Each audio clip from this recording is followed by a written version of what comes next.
시편 125편 읽었는데요. 하나님을 의지하는 의지하는 사람에게 주신 복이란 제목을 한번 정해 보았습니다. 여러분 시편 전체가 몇 편으로 되어 있는지 아시나요? 예.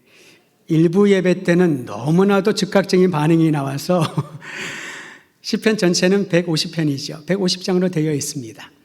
근데 그 중에 10%에 해당하는 15장을 성경은 이렇게 부제를 붙여 놓았습니다. 성전에 올라가는 노래. 성전에 올라가는 노래가 150편 중에서 15편이 되어 있습니다. 굉장히 비중이 있죠. 어떤 분들은 이 성전에 올라가는 노래를 다르게 이름을 붙여 놓았습니다. 시온 순례시라고. 시온 성에 예루살렘에 순례하는 이들이 불렀던 노래요 찬양시라고 그렇게 말하고 있습니다. 그런데 이 시들, 이 15편의 시들을 언제 저작했을까? 우리 그걸 알면은 이 시의 내용들과 의미를 더 가까이 알 수가 있겠죠. 바벨론 포로기가 끝난 다음에 이제 포로 귀환이 이루어져서 마음껏 자유롭게 시온산에 올라가는 그 기쁨과 감격을 노래했던 시가 시편 120편부터 134편까지에 수록해 놓았습니다. 다시 말하면 시편 120편부터 134편까지는요, 이제 우리를 해방시켜 주시고 포로 생활을 마치고 자유를 주신 하나님, 우리를 이렇게 이끌어 주셔서 예루살렘 성전에 올라가 예배 드릴 수 있도록 은혜 베풀어 주신 하나님께 감사하며 불렀던 찬양이 시편 120편부터 134편입니다. 여러분 이 배경을 알고 다시 한번 이 말씀을 읽으면은 새로운 감동을 경험하게 될 것입니다. 그 중에 하나가 오늘 읽은 시편 125편이라는 것이지요. 순례자들이 예루살렘 성전에 올라갈 때마다 느끼는 감동이 있답니다. 예루살렘 성전은 도성은 700m 고지에 세워졌습니다. 게다가 그 주변에 그보다 조금 높은 산들이 둘러 있습니다. 마치 우리 지역이 주변에 산들이 둘러져 있지 않습니까? 그러다 보니 쉽게 개족산도 갈 수가 있고 식장산도 갈 수가 있고 계룡산도 갈 수가 있는 것이지요. 바로 이런 모습을 연상하면 되겠습니다. 순례자들이 하나님께 예배를 드리러 성전에 올라갔는데 그 전경이 마치 산들에 의해서 둘러싸 있는 자연스러운 요새와 같은 모습을 느꼈던 것이지요.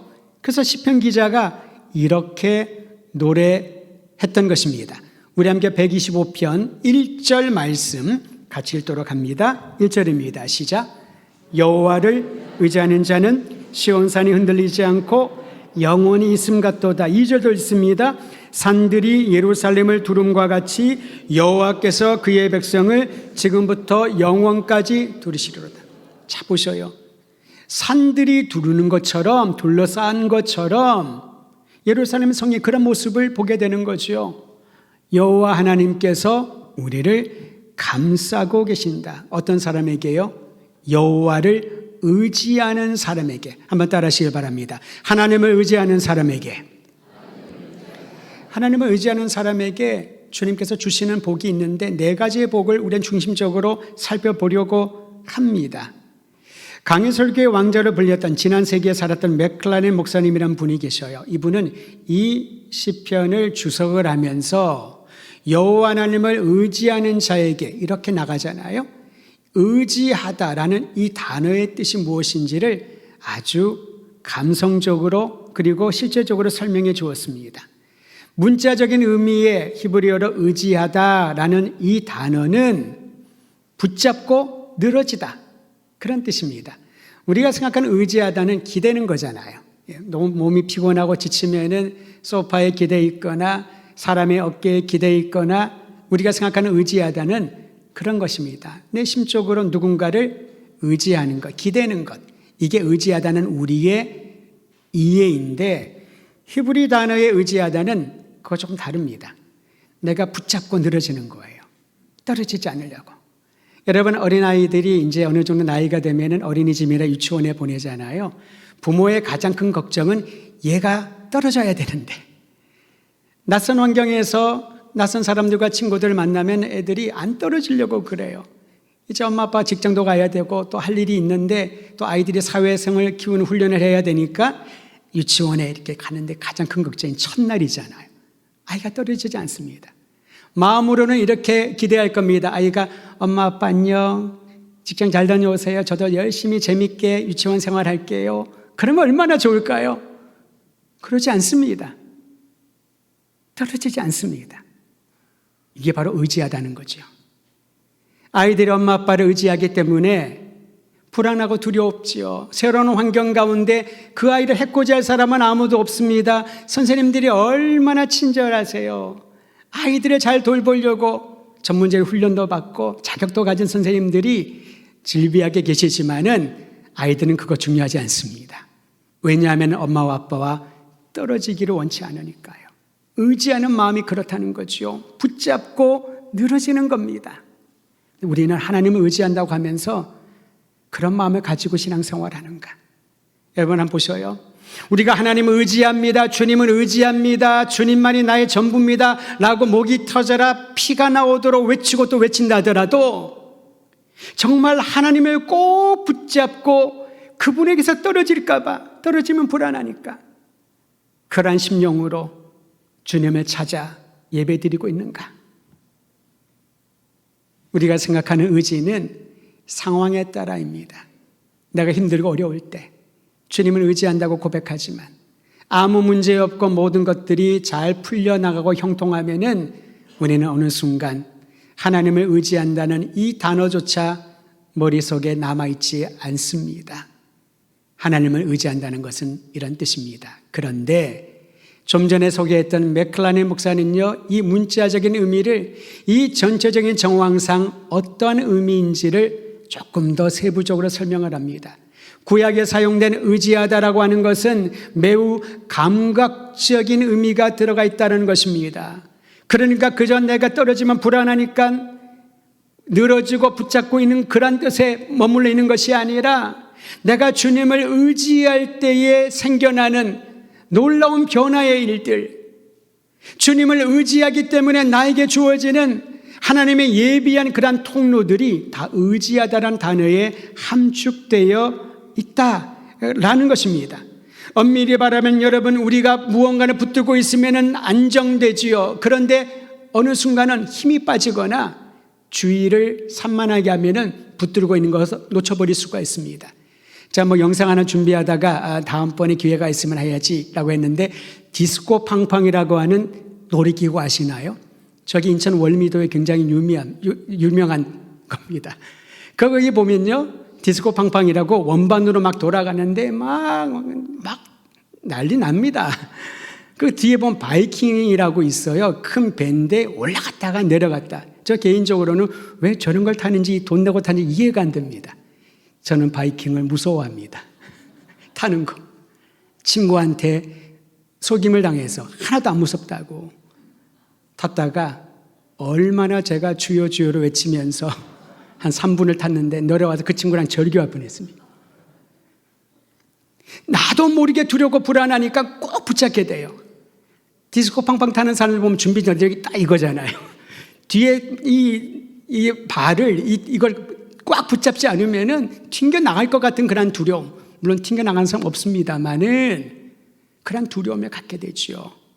우리는 이 의지하다가 주님을 꼭 붙잡고 늘어지듯이 우리의 감각적으로 무엇인가 채워지는 그런 느낌이 의지하다라고 하지만은 엄밀히 말하면은 내가 아무리 붙잡아도 시간이 참 힘이 빠져버립니다. 그 막대기를 놓아버리게 되지요.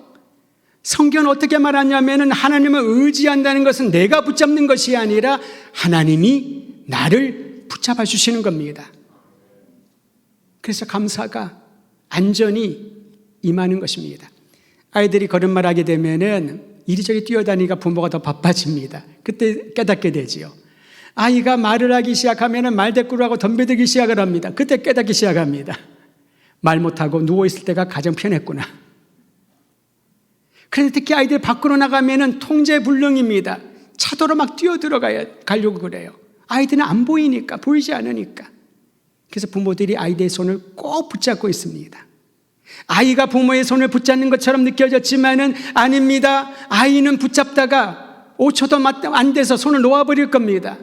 그러나 하나님은 우리의 부모처럼 아이가 위험할까 꼭 붙잡고 안전하게 이끌어 가시는 거죠. 이게 바로 여호와 하나님을 의지하다라는 그러한 뜻인 겁니다. 사랑하는 성도 여러분, 내가 애가 타고 간절한 마음으로 주님을 붙잡고 주여 주여 주여 주여라고 외칠 때 하나님의 그래야 응답하시는 것이 아니라 우리가 부르기 전에 하나님은 이미 가까이 오셔서 우리의 어깨를 붙들고 계시고 우리의 등 뒤에 서 계시며 우리의 손을 꼭 붙잡고 안전하게 모든 위험을 넘어갈 수 있도록 인도해 주시는 하나님이신 줄 믿으시기를 바랍니다. 이러한 믿음을 가진 자들에게 주님께서 주시는 첫 번째 복은 내적인 안정을 주십니다. 여러분, 불안하고 우울하고 두렵고 이런 모든 단어들은 현 시대를 표현하는 그런 대표적인 단어가 아닐까 싶습니다. 외롭다, 공허하다, 우울하다. 사실 객관적으로 비교해 보면은 수십 년을 살았던 우리 어머니들이 얼마나 우울하고 힘들었을까요? 일어나서 수많은 가족들을 건사해야죠. 끊임없는 일에서 따뜻한 물이 나오나요?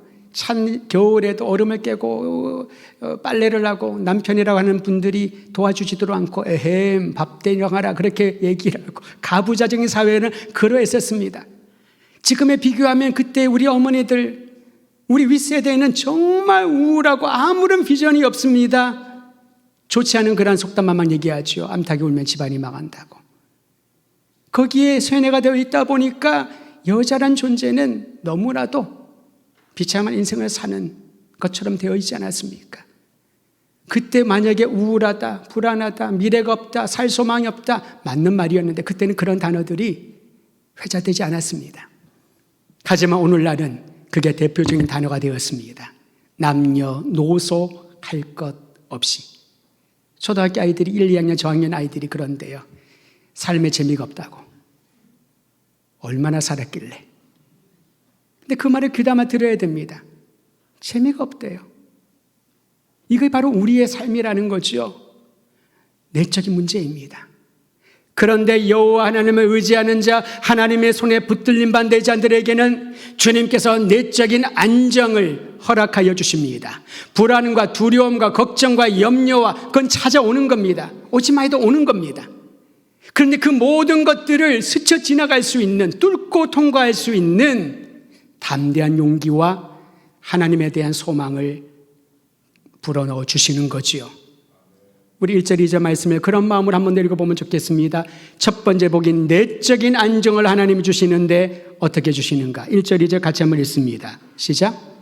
여호와를 의지하는 자는 시온산이 흔들리지 않고 영원히 있음 같도다. 산들이 예루살렘을 두름과 같이 여호와께서 그의 백성을 지금부터 영원까지 두리시로다. 예루살렘에 가보니 산들이 둘러싸서 요새처럼 보호해 주는 것 같고 하나님이 우리를 의지하는 자들을 붙들어 주시는 것을 경험하게 되고, 그런데 여러분 이 보호, 특히 이 내적인 안정은요 한시적인 것이 아니라 지금부터 영원까지 하나님이 주시는 복은 영원한 복인 줄 믿으시기를 바랍니다. 영원한 생명, 영원한 기쁨, 영원한 감사가 넘쳐날 수 있도록, 영원한 안정이 임할 수 있도록 주님께서 복 주신다라는 거지요. 우리의 시간은 물리적인 시간입니다. 측량이 가능합니다. 태어난 때가 있고 떠나는 때가 있습니다. 시작하는 때가 마치는 때가 있습니다. 일을 시작하면 마무리하는 시간이 있죠. 우리의 시간들은 누구나 다 측량 가능합니다만은 측량 가능하지 못한 시간을 우리는 영원이라고 말을 합니다. 그러니까 영원은 우리의 시간이 아닙니다. 하나님의 시간이죠. 아무리 내가 내적으로 안정하고 내 마음이 정말 잔잔한 물결처럼 살기를 원한다 할지라도 나에게 속한 것이 아니라니까요. 그것을 주시는 분은, 영원히 주시는 분은 하나님이신 겁니다. 영원히 두르리로다. 지금부터 영원까지 너희를 안정케 하시리로다. 이 복을 마음껏 누리시기를 바랍니다. 두 번째, 하나님을 의지하는 사람에게 주신 복은요, 적들의 공격으로부터 보호하는 복입니다. 여러분 살다 보면은 괜히 사람들이 나에게 찝쩍거리고 힘들게 하고 시비 걸고 또는 조직적으로 나를 공격하는 사람들을 만날 때가 분명 있을 것입니다. 오늘 시편 기자는 그러한 상황 가운데서 우리를 보호해 주시는 것이 하나님의 복이라고 찬양하며 선포하고 있습니다. 우리 함께 3절 말씀 같이 읽겠습니다. 3절입니다. 시작. 악인의 규가 의인들의 땅에서는 그 권세를 누리지 못하리니 이는 의인들로 하여금 죄악에 손을 대지 아니하게 함이로다.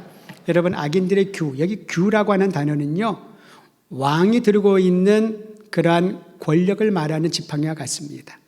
지팡이나 말이 조금 적절하지 않을 수 있겠는데요, 지휘자에게는, 장성에게는 지휘봉이 있잖아요. 이거 지휘자들도 지휘할 때에 지휘봉을 사용할 때도 있습니다. 그게 그 사람의 권위와 권력입니다. 특히 여기서 악인들의 규라고 할 때는 악인들의 권세가 이 세상에 강하게 나타나 있다는 것입니다. 불법과 불의와 악한 그 모든 힘들이 득세하기 시작을 하면은 무질서와 혼돈이 멈추지 않게 됩니다. 그런데 여러분 그런 상황 가운데 살면은 불안하잖아요. 불안하지 않습니까? 불법에 흥행을 하고 선한 자가 해코지 당하고 어려움을 당하는 그런 사회라면은 얼마나 불안하고 삶의 기쁨을 잃어버릴까요? 그럴지라도 오늘 성경은 약속합니다. 의인들의 땅에는 하나님이 지켜주신다라고. 다시 한번 제가 읽어드리죠. 악인의 규가 의인들의 땅에서는 그 권세를 누리지 못하라니. 악한 권세가 어둠의 세력들이 모든 공격들을 쏘아부는다 하더라도 의인들의 땅, 즉 하나님께서 의롭다 칭함받은 이들이 거하는 그 공간에는, 그 삶에는 영향을 미치지 못하리니 어떻게 가능할까요? 하나님의 방어막이 되어주시니까, 하나님이 방패가 되어주시기 때문에 이러한 일들이 가능한 줄 믿으시기를 바랍니다. 사랑하는 성도 여러분, 누군가 나를 보호한다면 우리는 그것을 경호원 보디가드라고 하잖아요. 그런 경험은 저는 없습니다만 만약에 제가 돈을 내는 것이 아니라 어디를 가는데 누가 나를 다 따르면서 보호해주고 경호해주고 그래주면은 일단 기분은 굉장히 좋을 것 같아요. 우린 경험 못 해봐서 모르잖아요. 근데 생각하면은 이게 참 기분이 좋겠다. 오래전에 영화 제목으로 제가 기억을 합니다. 하도 오래전이라서 보디가드 그런 영화가 있었던 것 같아요. 다 누군가를 보호해주는 그 사람의 일은 이 사람을 내가 안전하게 해주는 것이 역할입니다. 놀랍게도 만물을 창조하신 아버지 하나님께서 만왕의 왕이시여 우리의 주님이시여 모든 것들을 주관하시는 하나님께서 마치 보디가드처럼 우리를 보호해 주신다고 합니다. 어떻게 보호해 주시나요? 시편 121편의 5절에서 8절까지는 이렇게 말합니다. 여호와는 너를 지키시는 이시라. 여호와께서 네 오른편에서 내 그늘이 되시나니 낮의 해가 너를 상하게 하지 아니하며 밤의 달도 너를 해치지 아니하리로다. 여호와께서 너를 지켜 모든 환난을 면하게 하시며 또 내 영혼을 지키시리로다. 여호와께서 너의 출입을 지금부터 영원까지. 자, 하나님의 이 스케일은 이렇습니다. 내가 너를 1년 동안 지켜줄게. 내가 너를 네가 사는 동안만 지켜줄게. 그게 아니라는 겁니다. 네가 나를 아버지로 알고 나를 의지하는 그 순간부터 지금부터 영원까지 너를 지켜주시리로다. 너의 출입을 내가 지키리로다. 네가 들어오고 나갈 때에 복을 주리라. 네가 험난한 이 시대를 살아갈 때에 수많은 대적들이 낮에도 밤에도 너를 공격하려고 함정을 만들어 놓고 덫을 만들어 놓고 너를 기다리고 있더라도 내가 너를 지켜주리라. 졸지도 않고 자지도 않고 너를 지켜주리라. 우리를 보호해 주시는 하나님의 복이, 약속이 그분을 의지하는 자에게 주신 줄을 믿으시기를 바랍니다. 두려워하지 마십시오. 담대하십시오. 왜냐하면 하나님이 우리를 보호하여 주시기 때문입니다. 세 번째, 하나님을 의지하는 자에게 주시는 복은 주님의 성품을 닮아가는 복입니다. 여러분, 이것은 굉장히 중요합니다. 어떤 것이 복일까요? 건강의 복, 재정의 복, 어떤 여러 가지 복들이 있을 겁니다. 어떤 분들을 보면요, 정말 저분은 많은 재능을 가졌다. 음악도 잘하고 미술도 잘하고 손기술도 좋고 게다가 음식도 잘하고 말도 매력적으로 하고 능력도 있고, 그 말은 뭡니까? 나는 하나도 없는데. 우리는 항상 이렇게 비교를 하면서 하나님이 주신 복을 물량적인 것에 국한시킬 때가 많습니다. 그렇지 않습니다. 최고의 복은 하나님의 성품을 닮아가는 것이 복인 줄 믿으시기를 바랍니다. 오늘 4절에 보면 제가 읽어드립니다. 여호와여, 선한 자들과 마음이 정직한 자들에게 선대하소서, 이렇게 탄원을 합니다. 조금 더 풀어서 말하면 선하고 정직한 성품을 저에게 주소서. 여러분, 내가 선하고 정직해야 하나님이 나를 잘 대우해 주시고 선하게 이끌어 주시지 않습니까? 내가 중요하다는 것입니다. 우리는 어떻게 살아가나요? 저 사람이 나를 좀 잘 대해줬으면 좋겠어. 저 사람이 나에게 자비를 베풀고 나에게 많은 것들을 공급해 줬으면 좋겠어. 우린 그런 사람을 찾아가지 않습니까? 내가 저 사람 줄을 서면은 좀 더 잘 될 거야. 아니야, 저 사람이 지금 떠오르는 샛별이야. 저 사람 뒤에 줄을 서야 돼. 우리는 그것을 인맥이라고 말하고 있지 않습니까? 어떤 분들은 하나님께 줄을 서려고 하는 경우들은 많이 있습니다. 경쟁하고 비교하는 심정으로. 그런데 가장 큰 복은 나에게 하나님의 선하심과 하나님의 정직하심을 닮아가는 성품을 갖게 되는 것, 이것이 가장 큰 복이요 하나님을 의지하는 사람에게 주시는 약속인 줄 믿으시기를 바랍니다. 하나님은 거짓을 말하지 않습니다. 변덕스럽지 않습니다. 우리는 우리 생각과 경험의 수준에서 하나님을 판단하려고 합니다. 그래서 이렇게 기도하죠. 하나님, 왜 저를 이렇게 대하시나요? 왜 나에게 침묵하시나요? 왜 나에게는 아무 일도 하지 않으시나요? 왜 내가 시도하는 것, 모든 것들은 이렇게 잘 안 되나요? 라고 하나님 앞에 반문할 때가 얼마나 많이 있습니까? 그래, 진정한 복은요, 내가 원하고 기대하는 것이 아니라 나의 삶을 변화시켜 주시는 하나님의 손길을 경험하는 순간부터 일어나게 되는 거죠. 내가 변해야 다른 사람이 변하는 것을 느끼게 될 것입니다. 그 말은 다른 사람이 변하지 않을 수 있다는 거죠. 환경은 변하지 않습니다. 그런데 내가 변하면, 나의 시선이 달라지면은 그 사람이 변한 것처럼 변하지 않은 환경들이 아무런 문제가 되지 않게끔 오히려 당당하게 살아가게 된다는 것입니다. 부모의 가장 큰 고민은 교육이 아닐까 싶습니다.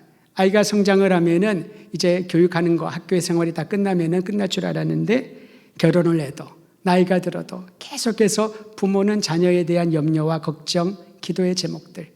신년 기도 제목 보면요, 제가 그렇게 말씀을 드려도 거의 99%의 기도 제목은요, 자녀를 위한 기도의 제목. 이게 바로 부모의 마음 아니겠습니까?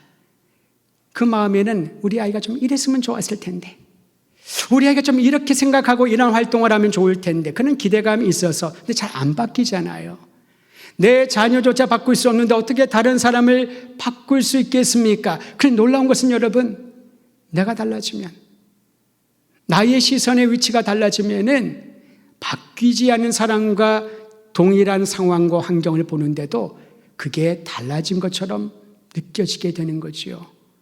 이게 바로 하나님의 성품을 닮아가는 이들에게 주시는 이어지는 복인 줄 믿으시기를 바랍니다. 우리는 하나님의 성품을 성령의 열매로 갈라디아서에 기록된 것을 보게 됩니다. 하나님의 성품을 닮아가는 게 무엇일까? 하나님의 영, 성령의 열매를 맺는 것입니다. 그 내면의 원동력이 이제 현상으로 열매로 나타나게 되는 거지요. 사랑과 희락과 화평과 오래 참음과 자비와 양성과 충성과 온유와 절제의 모습들이 나타나게 되는 겁니다.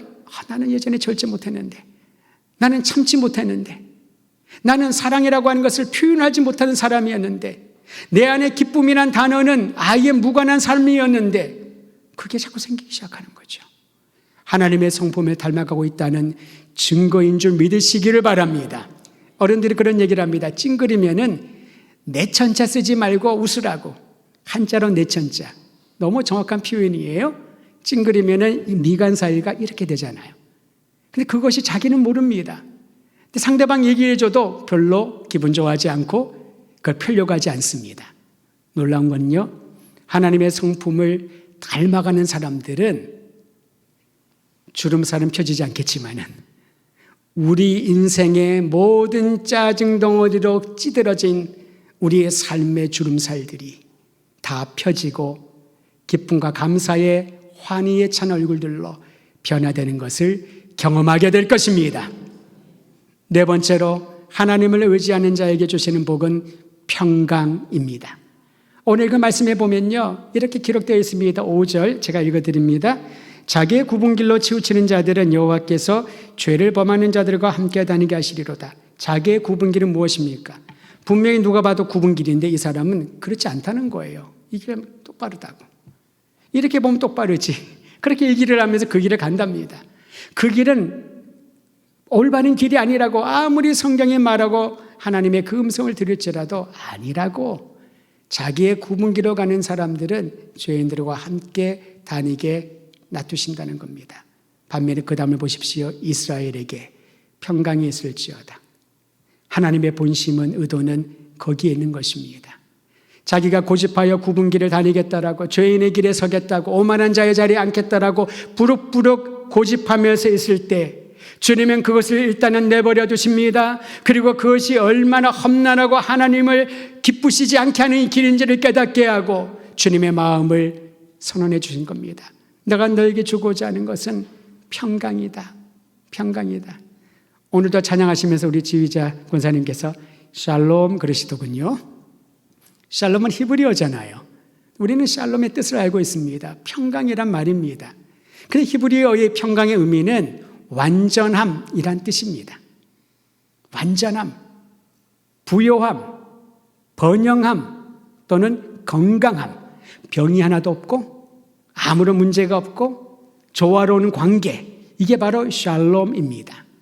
그런데 사실 그것은 어렵잖아요. 아플 수 있고요, 힘들 수 있고요, 또 관계가 조화롭지 못할 수도 있고 부딪힘이 있을 수도 있잖아요. 풍요로웠기를 원하지만은 풍요롭지 않고 결핍된 인생을 사는 경우도 있습니다. 여러분, 주머니에 10원 한 장 없다는 게 무슨 경험인지 해보신 적이 있을 거예요. 저도 그 경험을 해본 적이 있거든요. 아무것도 없는 거예요. 어디를 가고 싶은데 차비가 없어요. 뭘 먹고 싶은데 돈이 없어요. 그 느낌이 말로 할 수 없는 굉장히 묘한 느낌이지요. 결핍이라고 하는 것은 말로 표현할 수가 없잖아요. 그런데 우리에게 샬롬을 얘기를 하면은 사람이 그 말 자체를 별로 안 좋아할 겁니다. 그럼에도 불구하고 하나님이 약속하십니다. 평강이 있을지어다, 번영이 임할지어다, 부요함이 임할지어다, 건강할지어다, 조화로운 관계를 이룰지어다. 이 선포는 하나님의 복을 담은 선포인 것입니다. 맨날 없다 나는 아무것도 안 된다, 나는 부족하다, 결핍 상태에 있다, 말만 하면 입만 열면은 우리 애는 안 된다, 우리 인생은 끝이다, 그 사람은 거기까지. 그러한 사람에게도 주님이 말씀하십니다. 평강이 있을지어다. 여러분, 부활하신 예수님이 제자들을 찾아오잖아요. 제자들이 어디에 있었습니까? 어떤 집에 모여가지고 문을 꼭꼭 닫고 있었어요. 유대인들을 두려워하여. 예수님이 문 열라고 두드리지 않았습니다. 부활하신 예수님의 몸은 영화로운 몸입니다. 주님께서는 그들을 두려워하는 그들에게 찾아오셨습니다. 그리고 주님이 제일 먼저 뭐라고 말씀하셨을까요? 우리의 기대감은 성경에 만약에 그 내용이 기록되어 있지 않으면 아마 주님이 이럴 것 같아요. 니들 너무했어. 십자가에 고난받을 때 어디 갔었냐? 내가 3년 동안 너에게 모든 것들을 쏟아놓고 하나님 나라의 복음을 가르쳤는데 너희는 왜 깨닫지 못하느냐? 책망하지 않았을까요? 어떤 성경 공부에서 이 초신자들 성경 공부를 하면서 목사님 물어봤대요. 이러한 상황에서 예수님이 뭐라고 말했을까요? 초신자 중에 한 분이 초신자다운 대답을 했다고 합니다. 예수님이 그랬을 것 같아요. 서프라이즈! 얘들아 놀랬지? 나 살아날 줄 몰랐지? 나 살아났어. 근데 예수님은 그렇게 말하지 않았습니다. 두려움에 떨고 있는 이들에게, 예수님을 보고서도 말 한마디 못하고 있는 그들에게 주님은 평강이 있을지어다. 한 번으로 부족했는지, 두 번째, 평강이 너희에게 있을지어다.